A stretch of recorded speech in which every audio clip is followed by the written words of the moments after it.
My guest now is Suran Surendiran, who is the official spokesperson for the British Tamils Forum. I see from your website, Suran, that you support democratic means.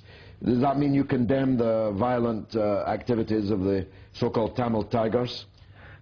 We condemn all violence. We are against Sri Lankan state terrorism. It's been killing people using heavy weapons in a no-fire zone declared by themselves. We'll come to that in a minute, but I just want to know if you condemn Tamil Tiger terrorism. We condemn all violence. No, can you say the words? We condemn Tamil Tiger terrorism? Like I say, I condemn violence by Israel against the Palestinians.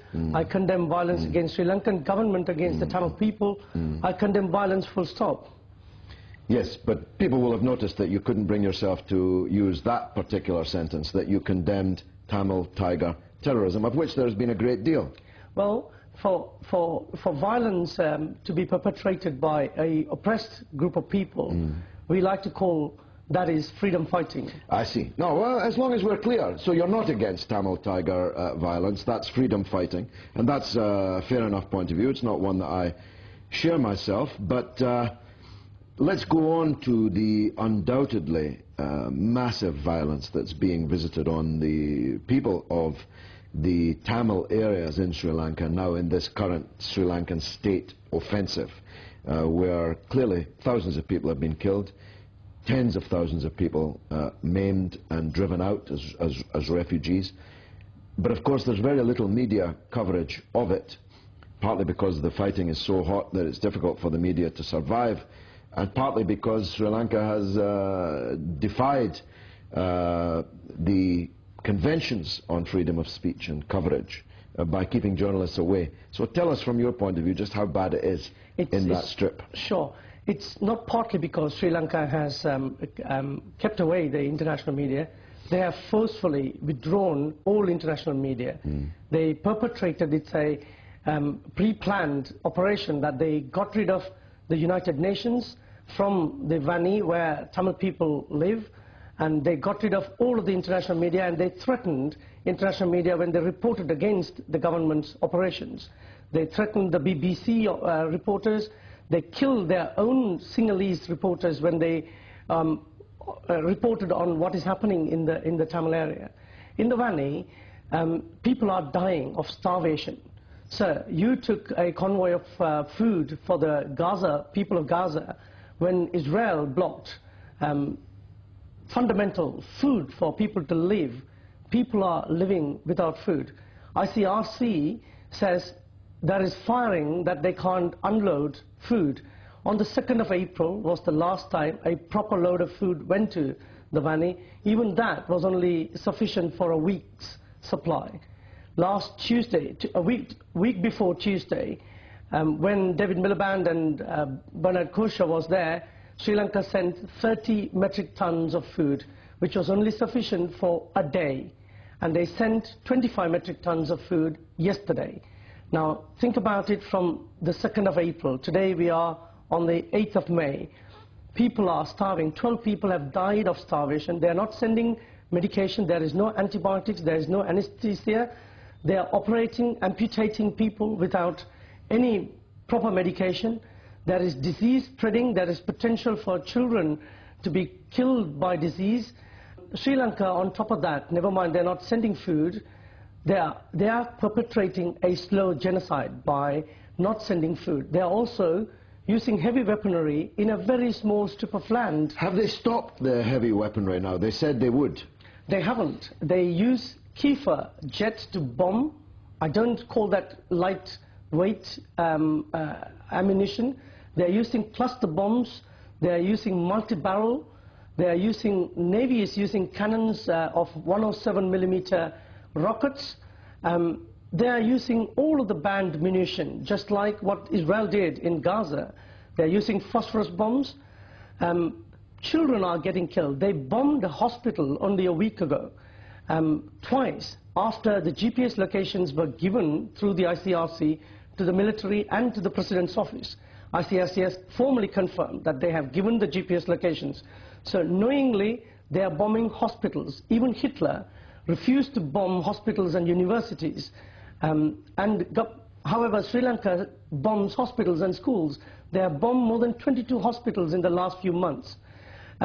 Sri Lanka is carrying out a genocide in front of the international media, international organizations like institutions like the United Nations. The Secretary General says he hasn't got the time to go and visit Sri Lanka to see for himself. His own satellite photographs show Sri Lanka is using heavy weaponry. When David Miliband and Bernard Kouchner went to Sri Lanka, they gave a promise that they will not use heavy weaponry from a week before Wednesday. We met David Miliband and we showed him evidence of heavy weaponry usage. What is the international community doing? They are watching a slow death of hundreds of thousands of Tamils.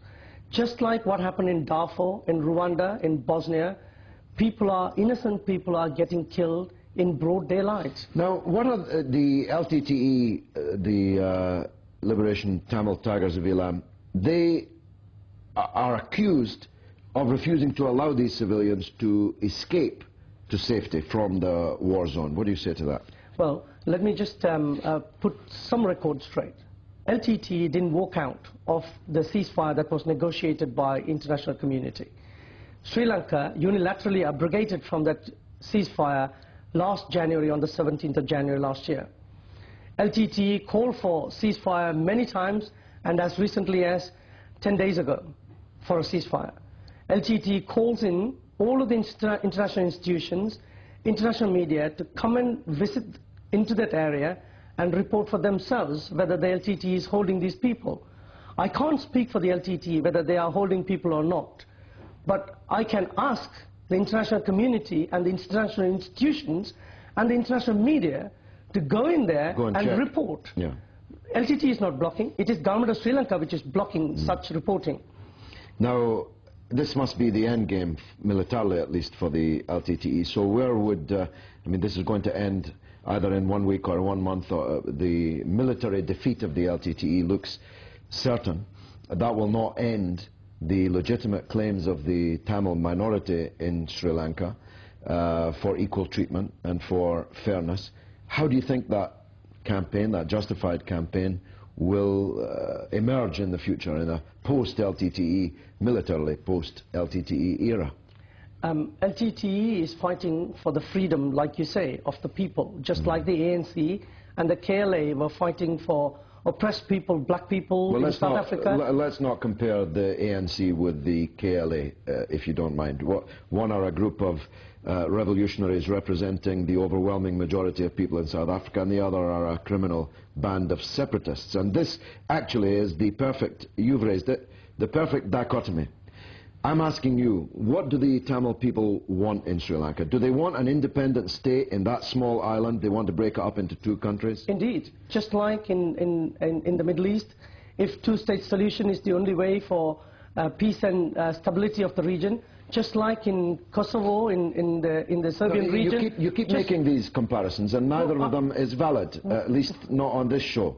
The Kosovan question is entirely invalid, and the difference between the Palestine situation and the Sri Lankan situation is that Israel as a state is occupying Palestine, which used to be a country and now no longer exists. Indeed, Sri Lanka. And there is no democracy, there is no voting for the Palestinian people under occupation. Let me put you right. Yeah. Let me put you right.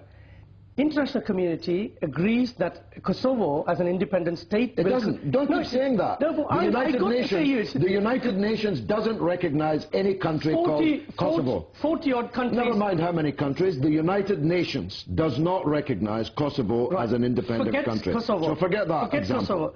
Take Sri Lanka. There were more than 3 kingdoms in Sri Lanka before the British invaded Sri Lanka. So there was a Tamil kingdom which was merged with the Sinhalese kingdom to make it a united country. When British left in 1948, they left as a united country with the majority Sinhalese, Sri Lankan governments ruling the Tamil people.